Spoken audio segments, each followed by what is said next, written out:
বাংলাদেশের সঙ্গে ইন্ডিয়ার ট্রেড অনেক কম। বাংলাদেশের মাধ্যমে ইন্ডিয়ার ট্রেডের অনেক সুযোগ সুবিধা আছে, সেগুলো তো সব বন্ধ হয়ে গেলে তাহলে ইন্ডিয়ার একটা নর্থ ইস্টার্ন স্টেটগুলো তো অনেক ক্ষতিগ্রস্ত হবে। এটা আমার বিশ্বাস তারা বুঝতে পারবে। এটা এই মুহূর্তে হয়তো রাজনৈতিক কারণে এই জিনিসটাকে ইন্ডিয়াতে মানে মুশকিল দেওয়া হয়েছে, কিন্তু আলটিমেটলি তাদেরকে এটা থেকে ফেরত আসতেই হবে, এটা আমি মনে করি। আর আমাদের এখানে তো এরকমের কোনো ঘটনা নাই। কিছু লোক উদ্দেশ্য প্রণোদিত ভাবে এইটা ঘটনাকে মানে সৃষ্টি করেছে। আমাদের মানুষ, সাধারণ মানুষ এরকম কিছু করে নাই, তাই না? এটা বোঝাই যায় যে যারা করেছে তারা উদ্দেশ্য প্রণোদিত ভাবে এটা বাংলাদেশের একটা বিরূপ চিত্র দেখানোর জন্য, যেটা বাংলাদেশে হচ্ছে না সেই জিনিসটা তুলে ধরার জন্য এই জিনিসটা কিন্তু করছে। ফরিদপুরে বৈষম্য বিরোধী ছাত্র আন্দোলনের শিক্ষার্থীদের সাথে জনপ্রশাসন সংস্কার কমিশনের সদস্যদের মতবিনিময় সভা হয়েছে। সকালে জেলা প্রশাসকের সম্মেলন কক্ষে এই মতবিনিময় সভা অনুষ্ঠিত হয়।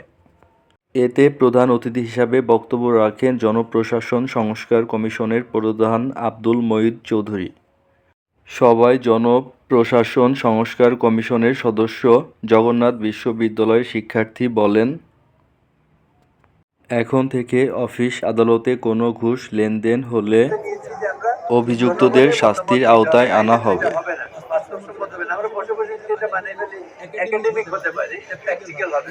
ইউনিয়ন পরিষদে এখন যে পদ্ধতিতে নির্বাচন হয় তাতে ওই পলিটিক্যাল ইনফ্লুয়েন্সটাই বেশি থাকে।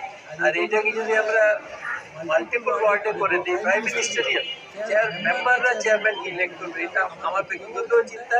এবং আমি আমার সহকর্মীদের সঙ্গে যেটা কথা বলেছি, তারাও এটা ইয়ে করেছে যে এটা আমরা করে দিয়ে যদি, তাইলে ওখান থেকেই গণতন্ত্র চর্চা শুরু হবে। এখন যেভাবে মানে অনেক লোক নিয়োগ করা হয়, এটা বন্ধ করা দরকার। এত লোক সরকারের দরকার নাই, আরো অনেক কম লোক দিয়ে সরকার চলতে পারে।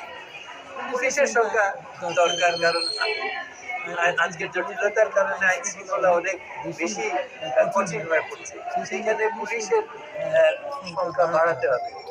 কিন্তু গত সরকার যেভাবে করেছিল এইভাবে না, জেনুইন পিপল ওরিয়েন্টেড পুলিশ যাতে তৈরি করা যায়, সেগুলো ওই কমিশন নিশ্চয়ই করবে, কিন্তু আমাদের মধ্যে ওইটা থাকবে।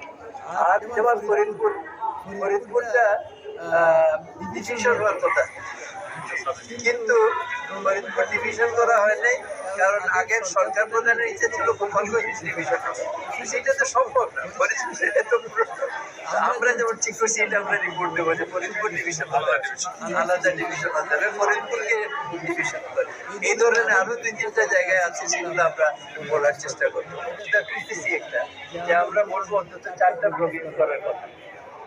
এটা